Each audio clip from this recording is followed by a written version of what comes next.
Bueno, vamos a ir a las escrituras, mis amados, en esta noche especial de Yom Teruah.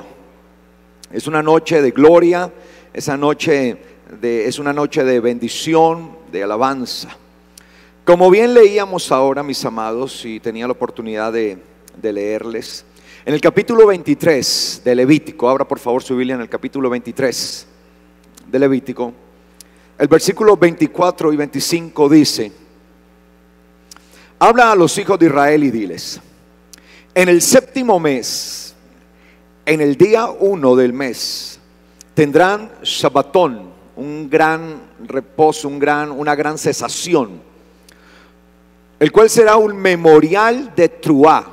Mire, un memorial de ¿qué? De Teruah. No sé cómo diga su Biblia, ¿sí? Allí, como dice su Biblia, de pronto será un memorial, ¿cómo dice? ¿Cómo? De trompetas, dice un memorial. Bueno, Teruah. Teruah es una expresión hebrea que significa hacer un sonido de proclamación. Obviamente ese sonido de proclamación se puede hacer con el shofar, como lo hacíamos ahora cuando estábamos tocando. De hecho es el sonido más común de Teruah, el que se hace con shofar. Pero también el sonido de Teruah lo podemos hacer con nosotros mismos, con nuestra voz. Cuando decimos un grito de júbilo, bueno, eso es en realidad un sonido de Teruah, que es un sonido de aclamación. Es cuando la persona empieza a dar voces de aclamación, voces de proclamación, voces de victoria. Eso es Teruah.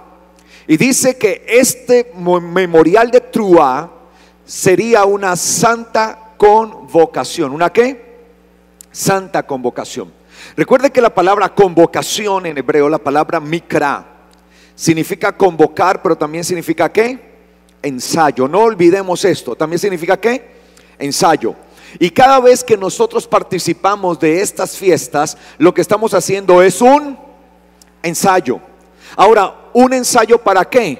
Para aquel gran glorioso día cuando el Señor se manifieste. Obviamente será el momento definitivo, pero mientras tanto estamos ensayando, y ese ensayo tiene que ver con un llamado a nuestra vida, un llamado a la santidad, un llamado a cómo estamos viviendo nosotros, si es que en realidad estamos preparados para el encuentro con el Señor. Y todos los días tenemos que estar reflexionando sobre eso. Constantemente tenemos que estar pensando en ese memorial, en esa convocación. Y dice que será una convocación santa. Dice: no harán ningún trabajo servil, pero presentarán una ofrenda encendida a Yahweh. Asimismo, en Números capítulo 29, versículo 1, Números 29:1 dice: en el séptimo mes, el día primero, tendrán convocación santa y no harán ningún trabajo servil. Y será para ustedes Yom Teruah. 29, Números 29:1. ¿Lo tiene? En el séptimo mes, el día primero, tendrán convocación santa y no harán ningún trabajo servil. Será para ustedes, ¿qué dice en su Biblia? ¿Será para ustedes qué? ¿Dice Yom Teruah su Biblia? ¿Qué dice ahí? ¿Será día de trompetas? Sí. ¿Por qué le llaman día de trompetas a algunos? Aunque ahí no dicen trompetas, ahí dice Yom Teruah, literalmente. Será Yom Teruah, y ahí viene el nombre. Porque precisamente se recibe al son del shofar o de las trompetas. Lamentablemente, escúcheme bien, ha habido una confusión a lo largo de la historia. Y por ejemplo, usted ve que dentro del pueblo de Israel, esta fiesta del séptimo mes, el primer día del séptimo mes, no es conocida como Yom Teruah. De hecho, dentro del pueblo judío se le conoce como Rosh Hashanah. Rosh Hashanah significa algo así en español como cabeza del año, porque los judíos celebran en la fiesta de Yom Teruah, lo que ellos hacen es celebrar el año nuevo. Sin embargo, eso es un error, porque el Señor dio una orden. Cuando usted y yo leemos en Éxodo capítulo 12, en Éxodo capítulo 12 está la orden, y el Señor le dice a Israel: hablando del mes de Aviv, el mes primero, que se conoce también como mes de Nisán, este mes será para ustedes el principio de los meses, el primero del año. Por tanto, la orden que el eterno Dios dio a partir de la salida de Egipto a Moisés y a todo el pueblo de Israel es que el primer mes del año, ¿cuál iba a ser? Aviv. El séptimo mes en el que estamos, bíblicamente hablando, es el mes de Tisri, que lo llaman también así. Y los judíos empiezan su calendario en el mes de Tisri. Usted por eso ve que en este mes se celebra el año nuevo y se cambia la fecha de año. Obviamente eso tras un gran desconocimiento de la orden impartida por el eterno Dios, que el primer mes sería ¿cuál? Aviv. Por eso nosotros no celebramos el año nuevo ahora, sino que sencillamente estamos celebrando es ¿qué? Yom Teruah. Ahora bien, Yom Teruah tiene que ver con dos aspectos básicamente, y quiero que nos centremos en esto. Hay dos profecías. Básicamente, todas estas fiestas, escúcheme bien, son fiestas proféticas. Las 7 fiestas del eterno Dios son fiestas proféticas, y el propósito de las fiestas es entenderla desde su parte profética. Si nosotros no las entendemos desde su parte profética, no vamos a entender nada del mensaje del eterno Dios. Vamos a desconocer todo el propósito de Dios a través de su Hijo, del Mesías. Porque las 7 fiestas proféticas, las 7 fiestas bíblicas, son una profecía una detrás de la otra, y el testimonio ¿de quién? De Yeshua. Todo tiene que ver con Yeshua. Aún la fiesta de Yom Teruah. Algunos dicen que la fiesta de Yom Teruah proféticamente no se ha cumplido, pero sí se cumplió ya. La cuestión con las profecías, que nosotros debemos tener en cuenta en las profecías bíblicas, es que la profecía bíblica es progresiva. Es decir, que ha tenido cumplimiento en el pasado, pero también tendrá un cumplimiento en el futuro. Y Yeshua ya cumplió las 7 fiestas. De hecho, hay algunos que aseguran que Yeshua solamente ha cumplido las 4 primeras. De hecho, yo también era un convencido hace algunos años atrás que Yeshua solamente había cumplido las 4 primeras. Pero a medida que uno va estudiando y va adentrándose y va profundizando en la escritura, se da cuenta de la revelación que Yeshua cumplió ya las 7 fiestas en él. Pero que estas fiestas tienen también un carácter futuro y que se cumplirán también en el futuro. Entonces, Yom Teruah tuvo ya su cumplimiento en Yeshua y también tendrá un cumplimiento futuro en Yeshua.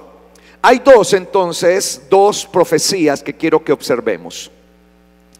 Dice, la primera de ellas está en Daniel capítulo 7. Daniel capítulo 7, versículo 13, respecto de Yeshua. Daniel 7, 13, ¿lo tiene? Quiero que habla por favor su Biblia allí. Daniel capítulo 7, versículo 13 dice: observando detenidamente, he aquí contemplé en visión nocturna que un hijo de hombre venía con las nubes de los cielos. Y llegando hacia el venerable de días, lo hicieron acercarse ante él. Y le fue concedido a ese hijo de hombre señorío, gloria y reino, para que todos los pueblos, naciones y lenguas lo sirvieran. Su dominio es dominio eterno, que nunca pasará, y su reino uno que no será jamás destruido. Tenemos acá, mis amados, una descripción profética de lo que vendría. Dice Daniel que él observaba detenidamente y en una visión nocturna pudo contemplar esto. Veía a uno como hijo del hombre, o al hijo del hombre específicamente, lo veía él allí y lo veía venir en las nubes de los cielos. Y dice que se acercó hasta el venerable de días. Eso es una expresión hebrea que significa aquel que su tiempo no tiene fin, ¿sí? En algunas Biblias lo traducen como anciano de días. Y de allí la idea de algunos de que Dios es un anciano, barbado, con muchas arrugas, que está sentado allá. Y eso con respeto pues de las personas que ya tienen cierta edad. No, eso es una expresión hebrea que habla precisamente de la eternidad de Dios, que habla de que en Él no tiene límites, Él es infinitamente eterno. Y dice acá que ese hijo de hombre se acercó hacia aquel venerable de días, y dice que lo hicieron acercarse ante él. Y cuando se acercó ante él, le fue concedido entonces señorío, gloria y reino, para que todos los pueblos, naciones y lenguas, ¿qué? Lo sirvieran.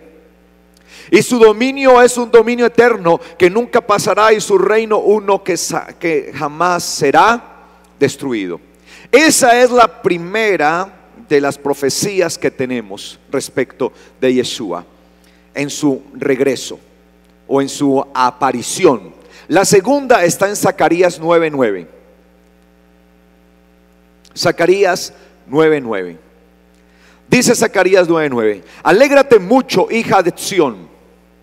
Bueno, voy a esperar que, yo sé que a veces Zacarías 9:9, a veces voy como muy rápido, ¿cierto? Algunos me dicen, uy, pastor, es que usted va a la carrera.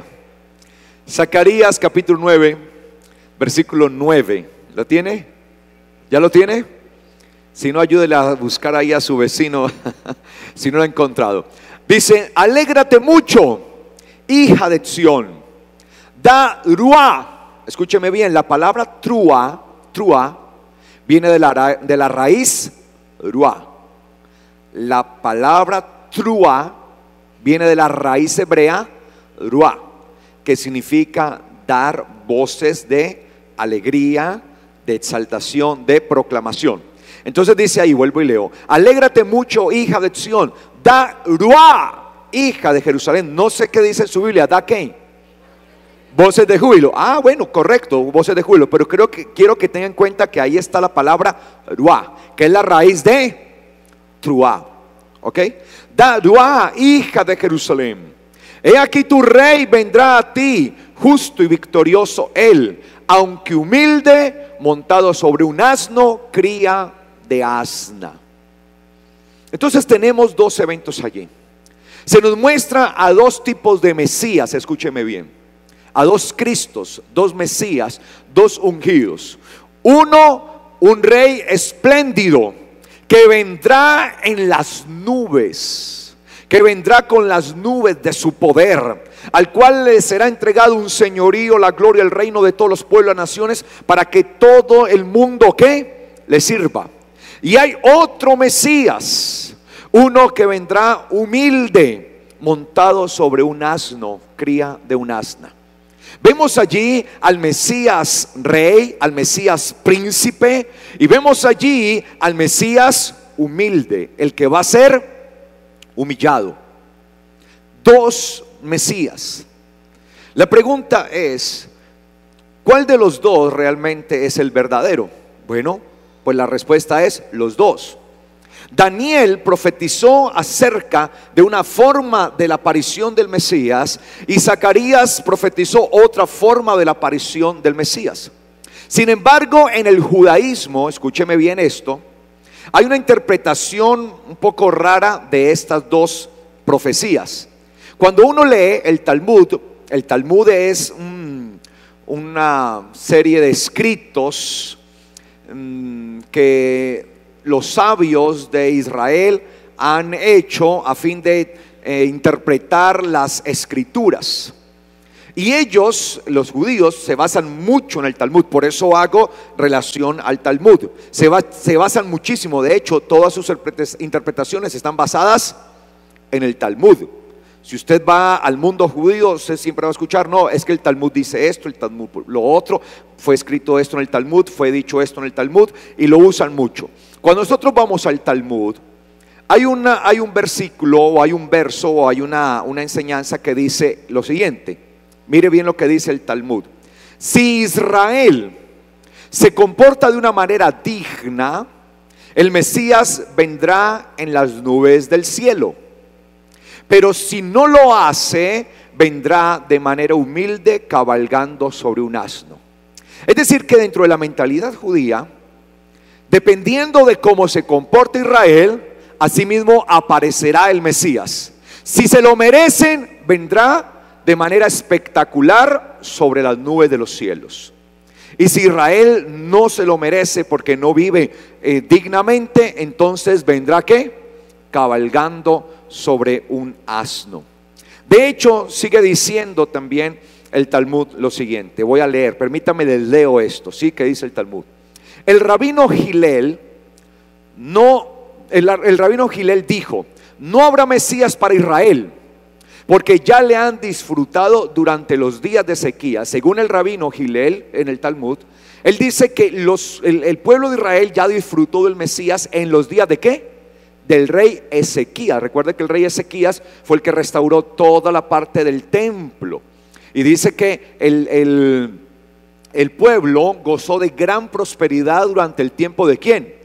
De Ezequías. De hecho, dice que el pueblo Ezequías llevó al pueblo a hacer ¿qué? Lo bueno, lo recto y lo verdadero. Dice que en todo cuanto emprendió Ezequías fue ¿qué? Prosperado. De hecho, este rey, estando en su lecho de muerte, solicitó y pidió ¿qué? 15 años más de vida, y le fueron concedidos ese tiempo. Sin embargo, mire esta respuesta. El rabino Yosef le dice al rabino Gilel, el rabino Yosef le dijo: que Dios le perdone por decir esto, porque Gilel, el rabino, había dicho que no habrá Mesías para Israel porque ya le han disfrutado durante los días de Ezequías. Entonces el rabino Yosef le dijo: que Dios le perdone por decir eso. Pero ¿cuándo floreció Ezequías?, pregunta el rabino Yosef. Durante el primer templo. Sin embargo, Zacarías, profetizando en los días del segundo proclamó: alégrate mucho, hija de Sión, da voces de júbilo, hija de Jerusalén. Mira que tu rey vendrá a ti, justo y salvador, pero humilde, cabalgando sobre un asno, sobre un pollino, hijo de asna. Por tanto, este rabino le dice al otro: no puede ser eso, porque esa profecía del profeta Zacarías fue dada después del primer templo, ¿sí? El primer templo que había sido construido ¿por quién? Por Salomón, el cual había sido destruido y luego fue reconstruido. El tiempo del segundo templo, lo que se llama allí. Por tanto, observamos que entre ellos mismos hay ciertas ¿qué? Contradicciones. Sin embargo, volviendo a los textos originales, volviendo a lo que dicen las escrituras, tanto Daniel como Zacarías profetizan dos eventos. Daniel profetiza un evento de gloria del Mesías vestido de gloria, el Rey justo que vendrá y recibirá el señorío, la gloria y el reino, y todas las naciones le servirán. Pero Zacarías profetiza de aquel que vendrá humilde, cabalgando en un asno. Por tanto, lo que nos muestra la Biblia, las escrituras, es que hay dos momentos en realidad del Mesías.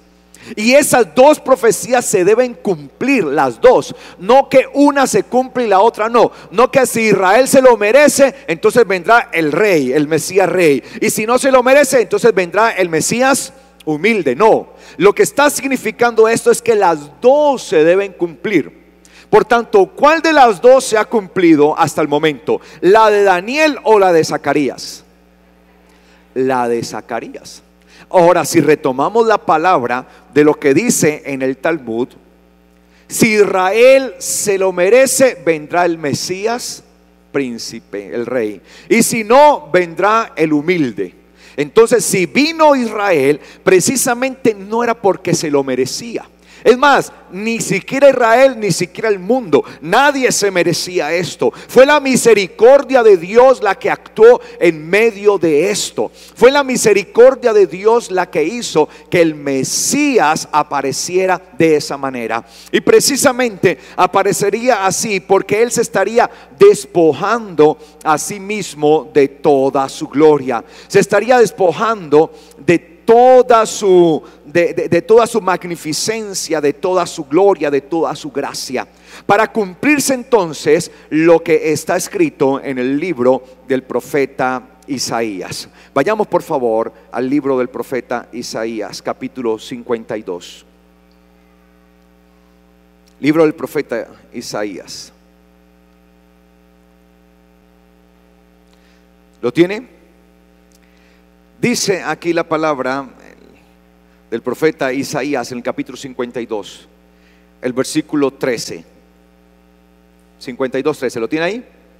Dice: miren, mi siervo prosperará y será exaltado y elevado, y estará en lo más alto. Así como muchos se asombraron de ti, diciendo: ciertamente su aspecto está demasiado desfigurado para ser el de un hombre, y su forma para ser la de un hijo de hombre. Así estremecerá a muchas naciones, reyes cerrarán sus bocas, porque lo que no se les había contado lo verán, y lo que no habían oído percibirán.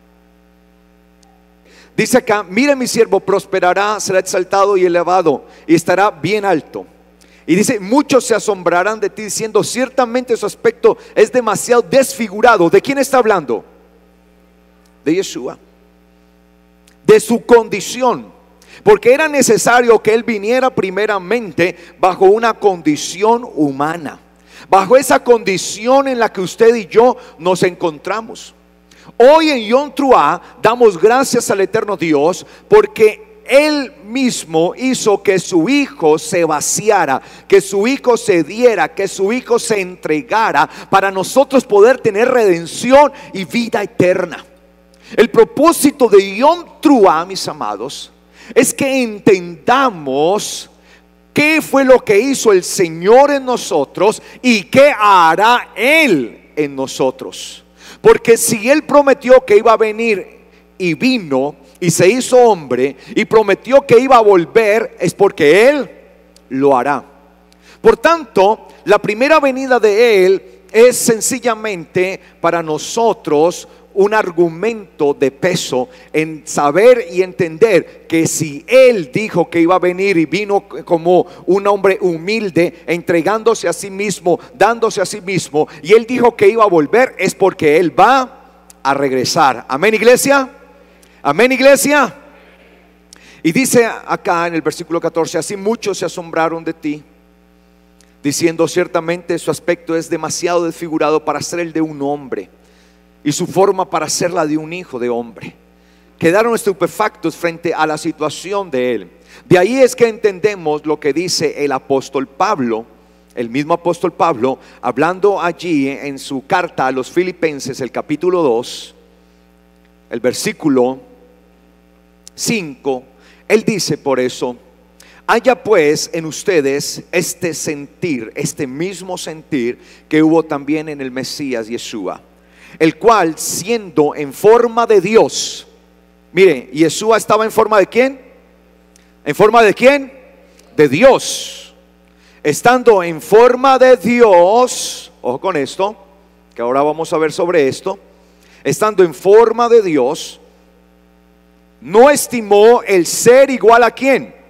A Dios como cosa a que aferrarse, sino que se despojó a sí mismo, tomando forma de ¿qué? De siervo. Es decir, cuando Él entró a esta tierra, vino en forma de ¿qué? De siervo, en cumplimiento de lo dicho por el profeta ¿quién? Zacarías, que vendría humilde, despojándose a sí mismo. Y dice acá: sino que se despojó a sí mismo, tomando forma de siervo, hecho semejante a los hombres. Ahora, en Yeshua, la forma de siervo de Él que Él tomó fue hacerse ¿qué? Semejante a usted y semejante a mí. Es decir, que la humillación de Yeshua consistió en que, siendo Dios, igual que Dios, tomó una forma como la suya y como la mía. Decidió entregarse hacia nosotros. Y no dice acá, sino que se despojó a sí mismo, tomando forma de siervo, hecho semejante a los hombres, y estando en la condición de hombre, se humilló a sí mismo, haciéndose obediente hasta la muerte, y muerte en el madero, muerte en la cruz. Por lo cual Dios también lo exaltó hasta lo sumo, y le dio un nombre que es sobre todo nombre, para que en el nombre de Yeshua se doble toda rodilla de los que están en los cielos, en la tierra y debajo de la tierra, y toda lengua confiese que Yeshua Mesías es el Señor, para gloria de Dios Padre. Por tanto, mis amados, Yeshua se despoja a sí mismo y se entrega a sí mismo con un propósito: hacerse igual a nosotros. ¿Para qué se hizo igual a nosotros? Para poder comprender todas nuestras debilidades. Por eso en la carta a los Hebreos dice que no tenemos un sumo sacerdote que no nos pueda comprender, porque habiéndose hecho hombre y habiendo sido tentado en todo, pero sin haber pecado, nos puede comprender. Y por eso es que Él se presenta continuamente delante de Dios por nosotros. Y por eso es que Yeshua se convierte en nuestro abogado, porque Él entiende y comprende cada uno de los aspectos del ser humano. Amén. Amén, iglesia. Entonces, para nosotros como hijos de Dios, Yom Teruah tiene que ver primeramente con el aspecto de la venida del Señor, de aquel que se hizo hombre, se rebajó por nosotros, se entregó por nosotros, para, tomando forma de nosotros, entender, comprender toda la naturaleza caída del ser humano. Ahora bien, seguimos viendo lo que dice Isaías 53. Estábamos en Isaías 52, vamos a Isaías 53. Isaías 53 dice: ¿quién ha creído a nuestro informe, a nuestro anuncio? ¿A quién se le ha revelado el brazo de Yahweh? Porque creció delante de él como planta tierna y como raíz de suelo seco. No tenía forma ni belleza. ¿Por qué Yeshua dice que no tenía forma ni belleza? Sencillamente por la forma en que quedó cuando recibió tantos azotes y tanto castigo por culpa de nosotros. Dice aquí: para que lo miráramos sin ninguna apariencia, para que lo deseáramos. Es decir, en su apariencia destruida fue cuando más le deseamos nosotros, porque precisamente Él cargó sobre sí mismo el pecado de todos nosotros para darnos libertad y vida eterna. Y dice acá, sigue diciendo, versículo 3: fue despreciado y rechazado de entre los hombres, varón de dolores y conocedor de enfermedad, y nosotros escondimos como si fuera y escondimos de él nuestro rostro, y fue despreciado y no lo estimamos.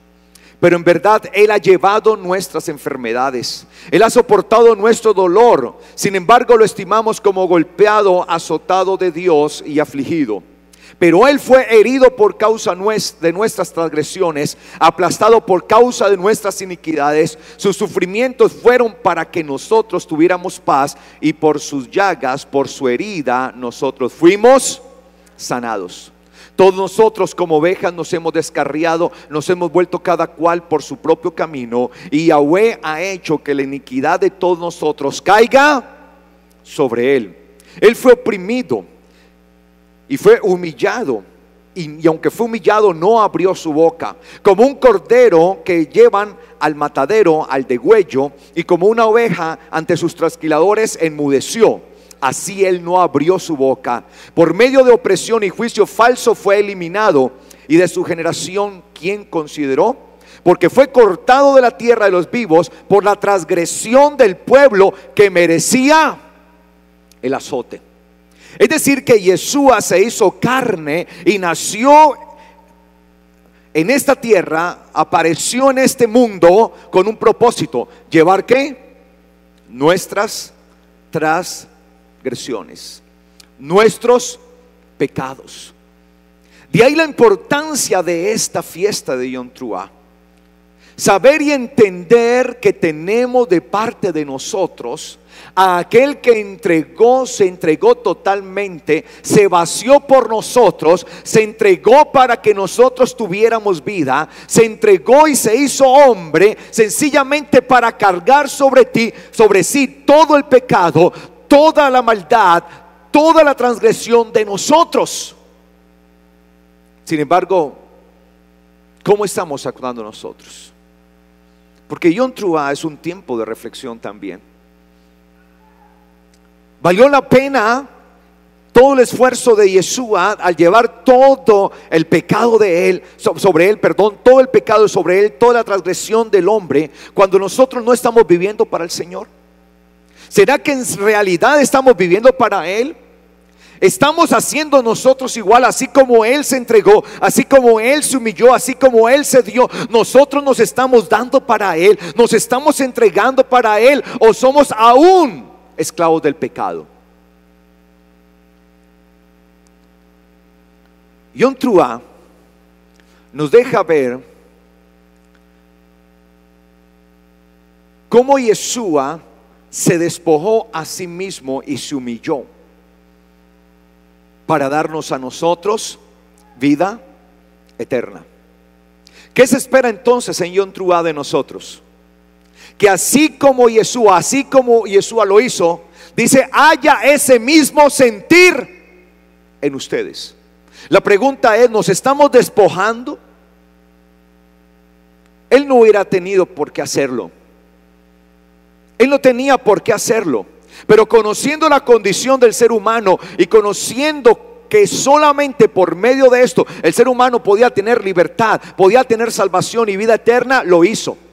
Pero muchas veces nos dejamos ganar del pecado. Muchas veces nos dejamos ganar de las condiciones, de las situaciones, de las adversidades. Por cosas mínimas queremos apartarnos de Dios.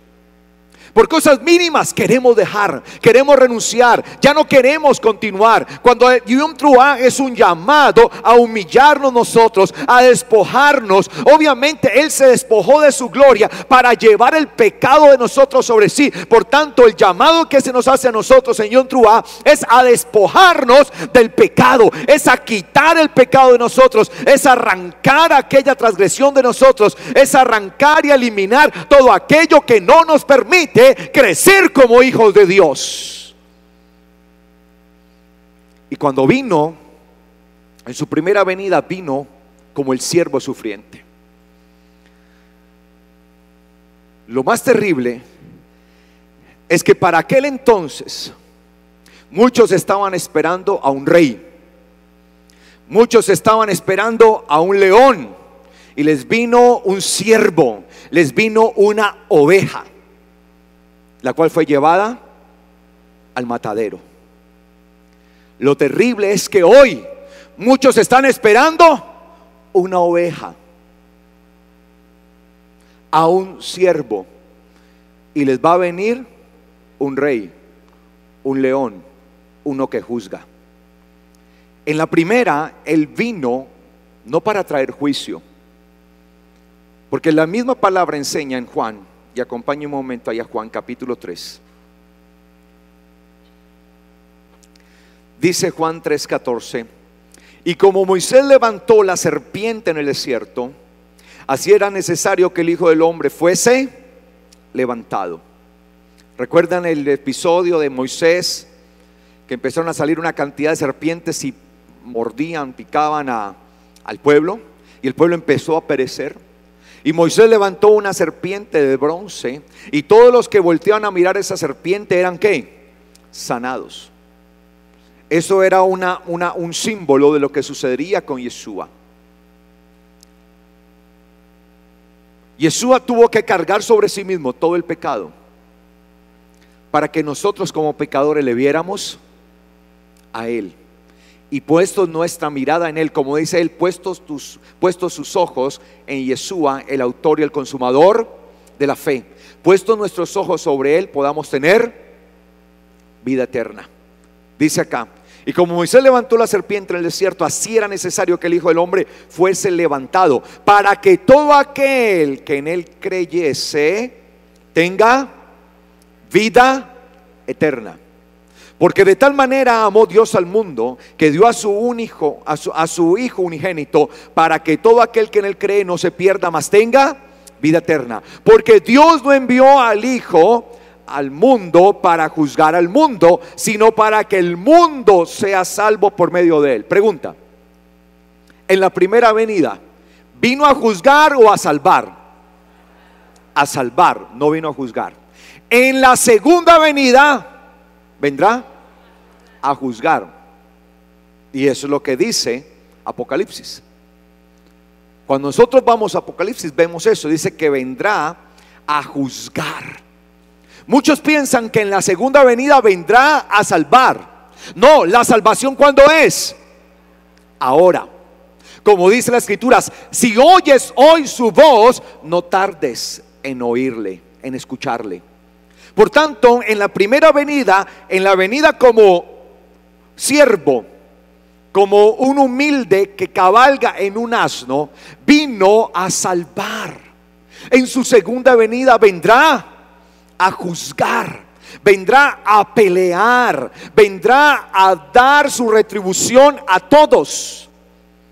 Por eso es ahora que nosotros tenemos que estar firmes, mi amado. Por eso me fascinan las fiestas, porque las fiestas son un estado de reflexión, de introspección. ¿Cómo estoy yo? Hoy no estamos diciendo, estamos de fiesta, qué chévere, un año más, gloria a Dios, Yom Teruah, un año más. Y luego el otro año, Yom Teruah. Y el otro año, Yom Teruah y Yom Teruah, cada año así. Estas son fiestas que nos deben llevar a reflexionar. ¿Cómo estamos? El propósito de las fiestas es ese. ¿Cómo está mi vida? Muchas veces estamos en ascenso y nos descuidamos y empezamos un declive, un descenso. Empezamos a menguar, pero no a nosotros, sino a Dios. Dejamos que los problemas nos dominen. Permitimos que los problemas y las adversidades hagan zanja sobre nosotros. ¿Cómo es posible que haya personas que ante una adversidad lo primero que piensan es alejarse de Dios? ¿Creen que esa es realmente la solución? Qué extraño que mucha gente, ante las circunstancias y las adversidades que se le presentan en su vida, una de las fórmulas que tienen para solucionarse es alejándose de Dios, cuando lo único que harán es empeorar su vida. Créame que apartados de Dios nada podemos hacer. Si una adversidad se levanta en su vida, la peor forma de solucionarla es apartándose de Dios. Nosotros tenemos que aprender a depender del Señor, porque ninguna circunstancia puede hacer que nuestra vida espiritual mengüe. Mi vida espiritual no puede depender de las circunstancias externas, no puede depender de las situaciones, si me va bien o mal en mi familia, en la economía, con mi esposo, con mi esposa, con mis hijos, si no me salen las cosas en el negocio. Nada de eso puede perturbar, nada de eso puede deshacer mi relación con Dios. Y cuando le oraba al Señor, le decía: Señor, ¿qué tú quieres que yo hable a tu iglesia sobre esto? Y el Señor ponía en mi corazón, decía, precisamente que entiendan, que comprendan cuál es el significado de esto, que vivan para mí, que se esfuercen para mí. Y por eso dice acá que el Señor envió a su Hijo para que todo aquel que en Él cree no se pierda, mas tenga vida eterna. Porque no envió Dios al mundo, a su Hijo, a juzgar al mundo, sino para que el mundo sea salvo por medio de Él. Es decir, no estamos en el tiempo del juicio. Nosotros hasta el día de hoy no conocemos qué es el juicio de Dios. No conocemos qué es la ira de Dios. Hasta el día de hoy lo único que conocemos es su gracia. Y ese es el problema, que como solamente conocemos su gracia, entonces muchas veces nos es fácil desanimarnos y decir: yo no quiero seguir, yo no vuelvo, me aparto, no voy a persistir. Cuando el Señor venga, Él va a venir a tomar una iglesia que esté limpia, sin mancha. Él vendrá a tomar a los que son valientes, a los que son esforzados, porque el reino de Dios, dice la palabra, sufre violencia, y los valientes serán quienes los arrebaten. Amén. Los valientes. Y hay un llamado de parte del Señor. Ahora mire lo que sigue diciendo. Versículo 18: quien cree en Él no será juzgado. O sea, ¿cómo nos salvaremos del juicio que va a venir cuando el Señor retorne? ¿Cómo nos salvaremos? ¿Cómo nos salvaremos? Creyendo en Él. Es decir, los que creen en Él, los que han creído en Yeshua, ¿van a ser juzgados, sí o no? No. Como tal no van a ser juzgados. Pero el que no cree ya ha sido juzgado. Mire, o sea, el no creer en Yeshua desde ya me condena. Desde ya me deja a mí bajo un plano de condenación y de muerte. Y dice acá, el quien cree en él no es juzgado, y el que no cree ya ha sido juzgado, porque no ha creído en el nombre del unigénito de Dios. No ha creído en el nombre. ¿Qué fue lo que se le dijo a María cuando nació Yeshua? Cuando fue a nacer Yeshua, cuando ella fue a quedar encinta, dice: y se le da el nombre, a José se le revela ese nombre. Cuando María iba a quedar encinta, dice: se le llamará su nombre Yeshua, porque él salvará a su pueblo. ¿De qué? ¿De qué? De su pecado. Él salvará a su pueblo. ¿De qué? De su pecado. O sea, ¿cuál era el propósito de Yeshua al hacerse hombre? ¿Salvarnos de qué? ¿De qué? Del pecado. ¿Salvarnos de qué? Del pecado. ¿Y qué es el pecado? Infracción de la ley, violación de la ley. Eso lo dice el apóstol Juan. El apóstol Juan dice: porque el pecado es violación de la ley. ¿Qué es el pecado? Violación de la ley. Es decir, que Él vino precisamente a salvarnos de eso, de estar en esa continua violación de la ley, en esa continua infracción de la ley. Porque obviamente por nosotros mismos no podemos cumplir la ley de Dios, la Torah de Dios. Solamente la podemos cumplir cuando el Espíritu de Dios está en ¿quién? En nosotros. O sea, el hombre puede cumplir la Torah de Dios, la ley de Dios, sí, siempre y cuando el Espíritu de Dios esté en él. Por sí mismo el hombre es incapaz de hacerlo. Y por eso dice acá la Escritura: porque ha creído en el nombre del unigénito Hijo de Dios. Y ese es Yeshua. ¿Por qué se llamó Yeshua? Porque salvará al pueblo del pecado. De hecho, la palabra Yeshua, el nombre de Yeshua, significa ¿qué? Salvador. ¿Qué significa? Salvador. ¿Qué significa Yeshua? Salvador. Él es mi Salvador. Por eso cuando yo creo en su nombre, cuando yo creo que Él es el único que me puede salvar del pecado, y mi mirada se centra en Él, y creo en Él, que Él tomó todo mi pecado, que Él fue desfigurado, que Él fue precisamente puesto en degradación por culpa de mi pecado, por culpa de mi transgresión, y yo le creo a Él y entiendo que Él es el único que me puede salvar, entonces no seré juzgado, sino que seré salvo. Y dice la Biblia acá, y esta es la acusación, o esta es la condenación sobre los hombres, que la luz vino al mundo y los hombres amaron más las tinieblas que a la luz, pues sus obras eran malas. ¿Sus obras eran qué? Malas. Ahí está el problema básico, que el ser humano sencillamente está entregado como esclavo al pecado. Pero Yeshua vino para eso. Yeshua vino para darse por amor a nosotros. Yeshua se entregó por nosotros, y nos corresponde a nosotros entonces entregar nuestra vida a Él, reconocerle a Él, saber que el eterno Dios está haciendo su obra por medio de Él, que ahora Él es mi sacerdote, Él es mi abogado, y por medio de Él yo puedo cada día justificarme, por medio de Él puedo levantarme, por medio de Él puedo continuar, por medio de Yeshua tengo esperanza. Es por Él que yo puedo tener vida eterna. Amén, iglesia. Amén, iglesia. Entonces Yom Teruah es un llamado continuo hacia nosotros en entender el propósito de Yeshua a nosotros, en nosotros.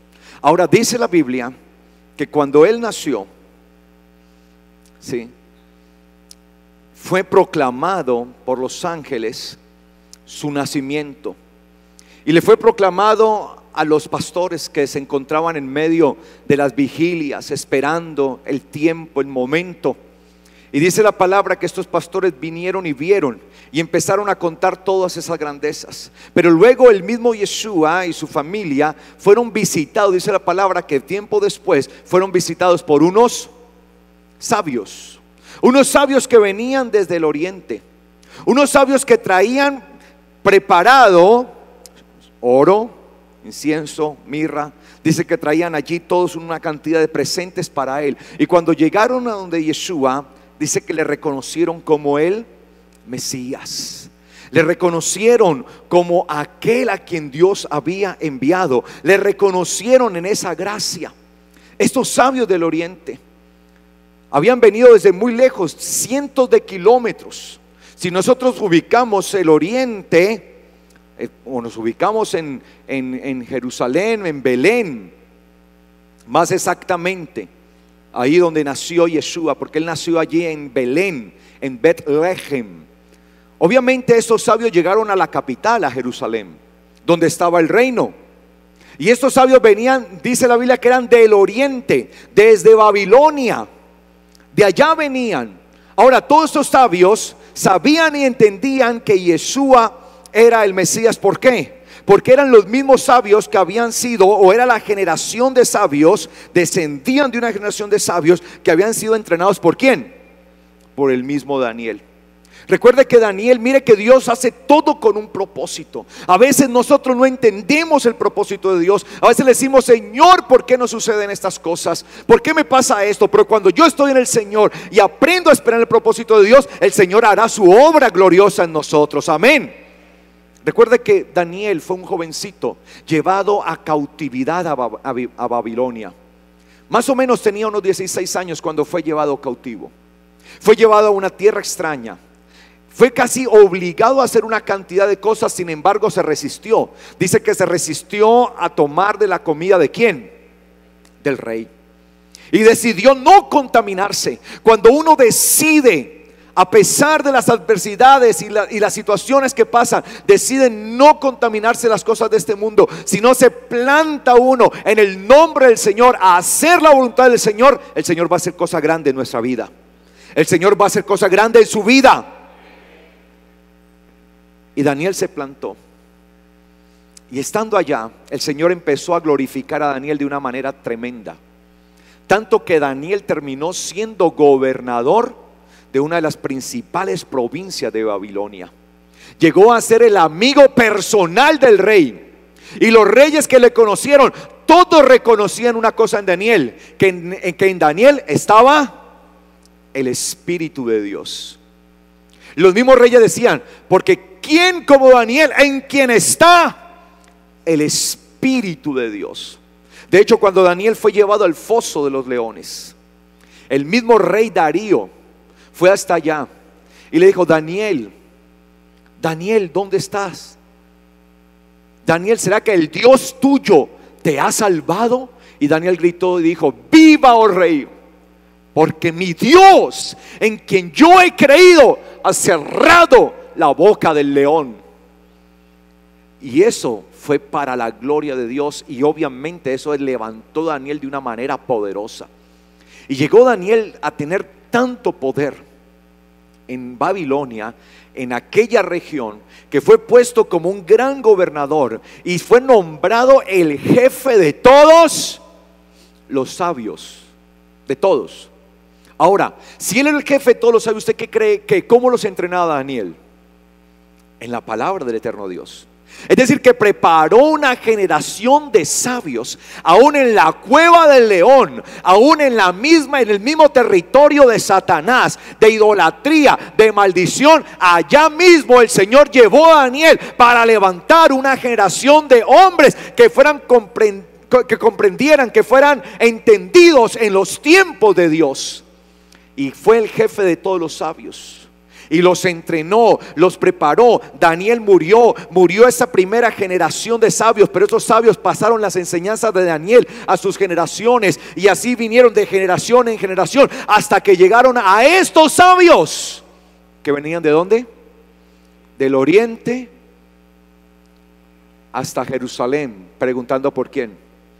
Por el Mesías. Mire lo que el Señor hace. Mire cómo un hombre puede impactar sus generaciones. Cuando nosotros vivimos en el Señor, cuando nosotros aprendemos a esperar en Él, no solamente mi vida, sino que mis hijos y los hijos de mis hijos y mis generaciones serán bendecidas en el nombre de Yeshua. Amén, iglesia. y eso dio un truá. Es un tiempo de proclamación, pero tenemos que despertar, porque es que el llamado de la trompeta precisamente era eso, para despertar. A veces estamos muy dormidos, iglesia.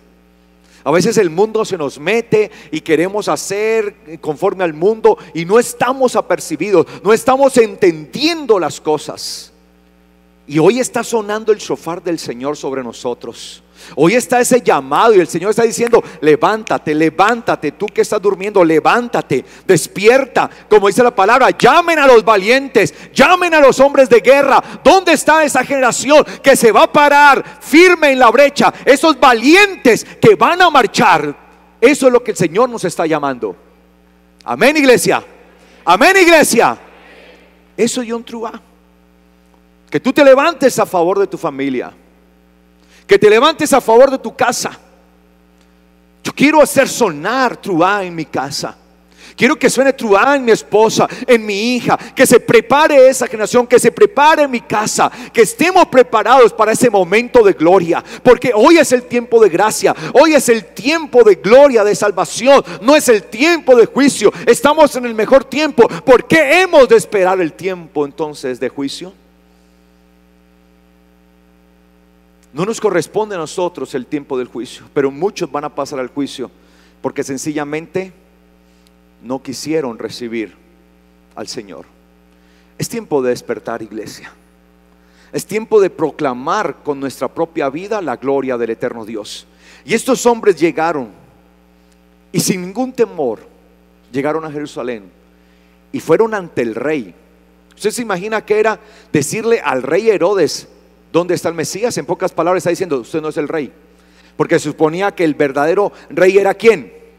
El Mesías. Y llegan a donde el rey y le dicen en su cara: ¿dónde está el Mesías? Hemos venido a adorarle. ¿A qué llegaron? ¿A qué llegaron?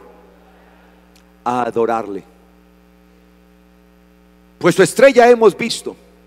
Ahora, cuando habla de su estrella hemos visto, y no voy a entrar mucho detalle sobre esto, pues si usted me pregunta, para mí obviamente no es una estrella en el cielo.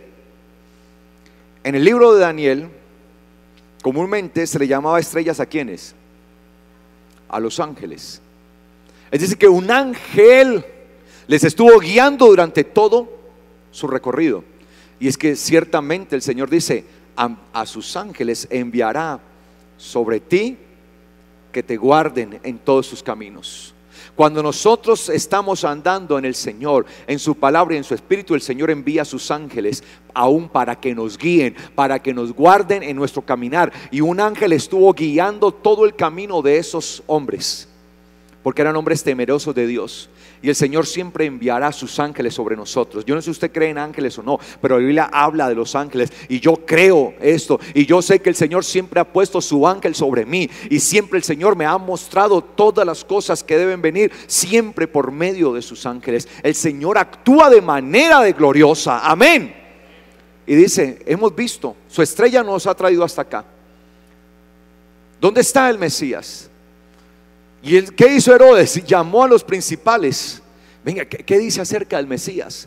Pues que ha de nacer en Belén. La misma Biblia lo enseñaba. Ellos mismos entendían. ¿Y cómo será que Herodes le dice: vayan y visítenlo, y cuando lo encuentren me avisan para yo también adorarle? Imagínense. Mire el engaño. Por eso se buscan verdaderos ¿qué? Adoradores. Hay algunos como Herodes que son adoradores que matan, que destruyen.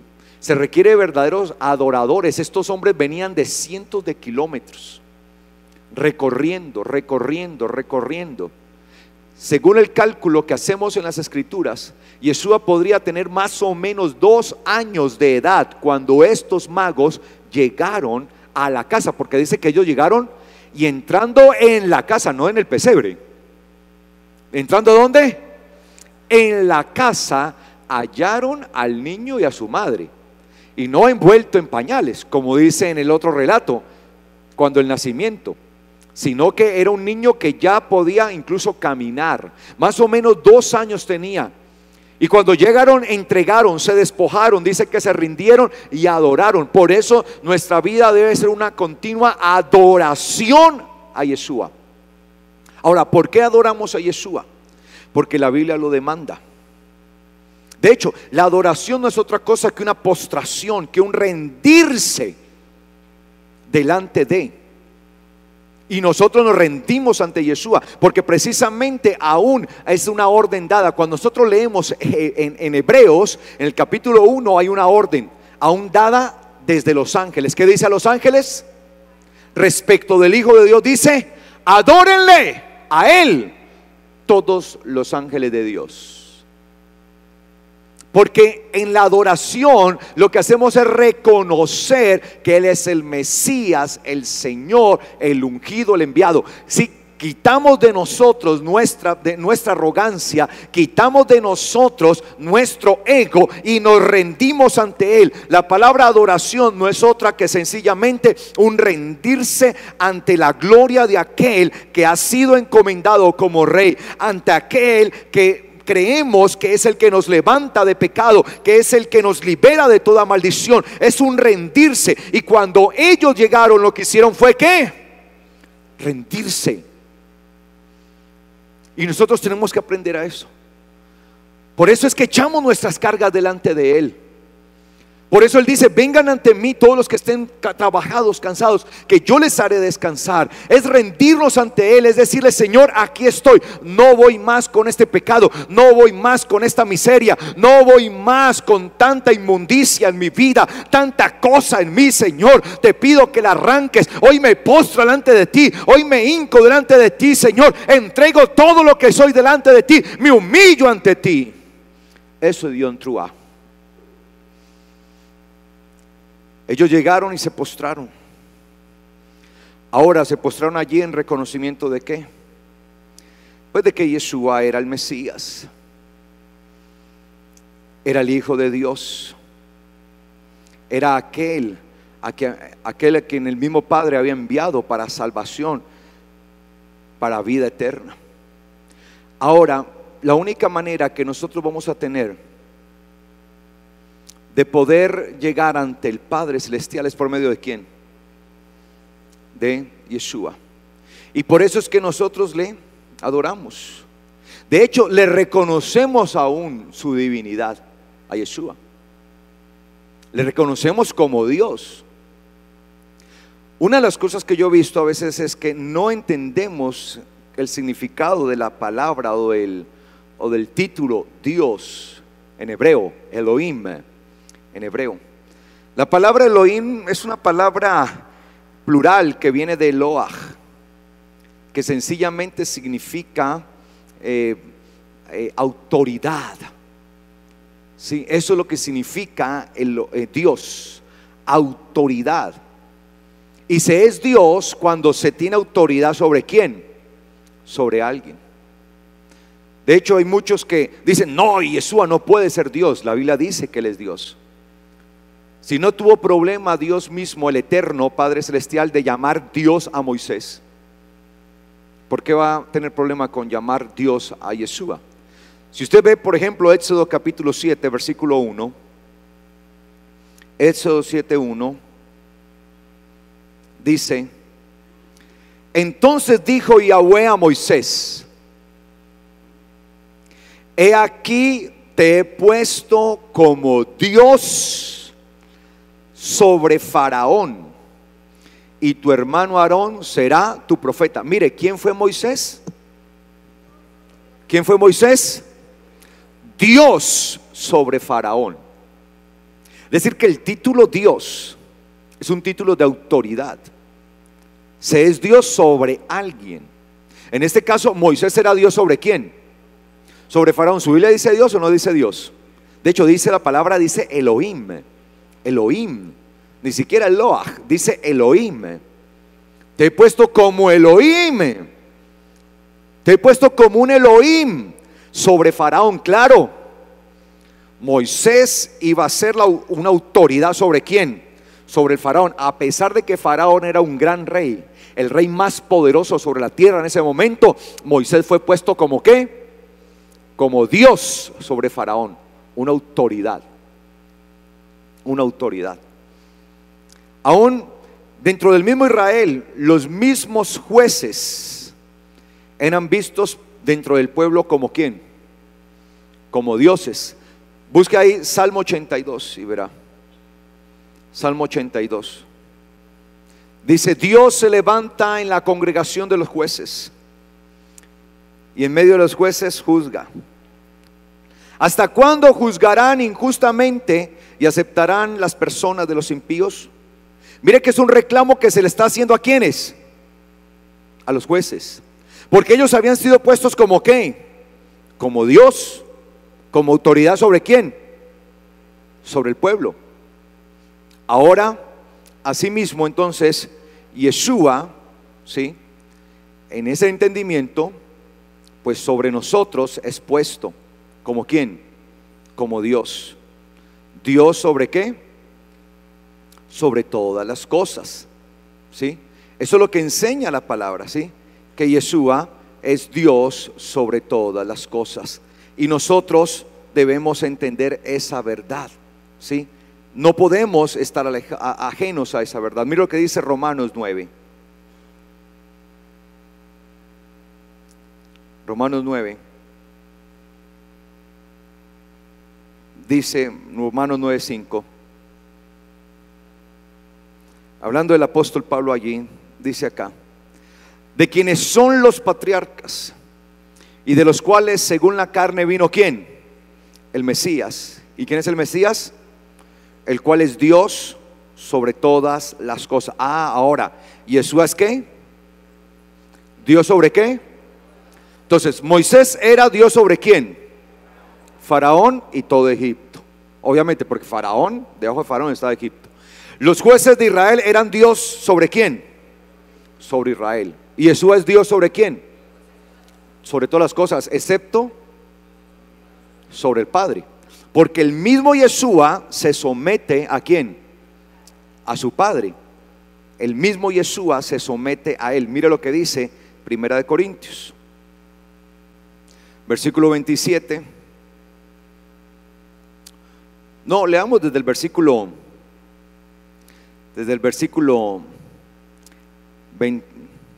22. Porque así como en Adán todos mueren, así también en Cristo todos serán vivificados, pero cada uno según su orden.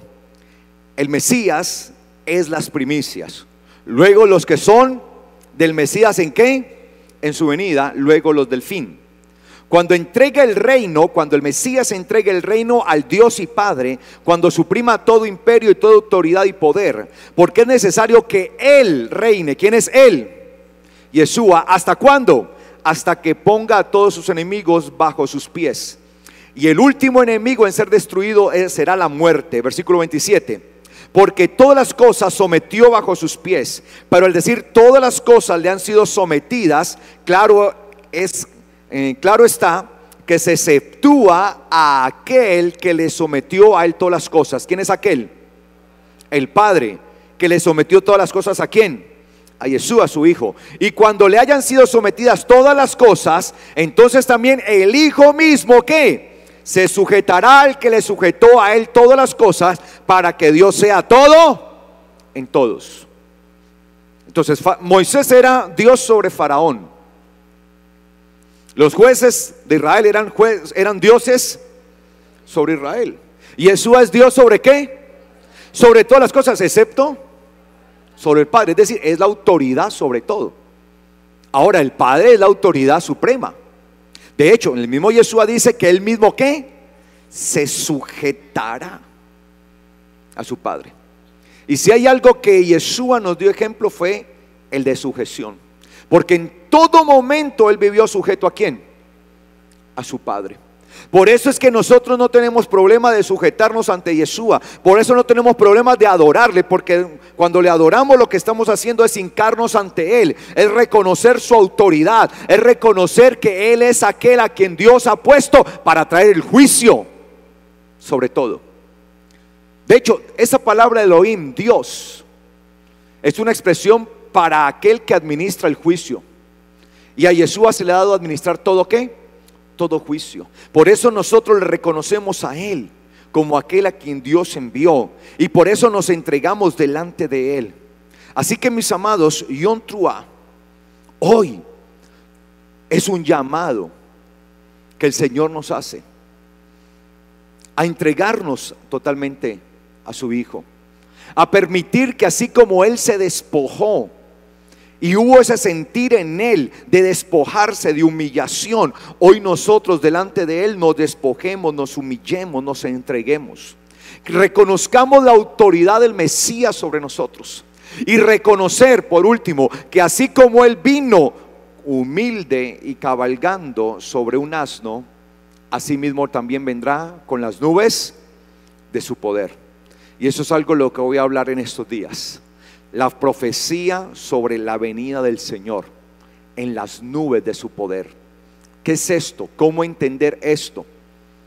Pero no vamos a poder entender la segunda parte de que Él vendrá en las nubes de su poder cuando ni siquiera hemos podido entender su primera venida, que es para salvación, que es para levantar un pueblo en temor, que es para levantar un pueblo que viva para Él, un pueblo que realmente se humille y se despoje de todo pecado, porque para eso envió el Señor Dios al Mesías, para que nosotros fuésemos salvos por Él. Amén, amén, iglesia.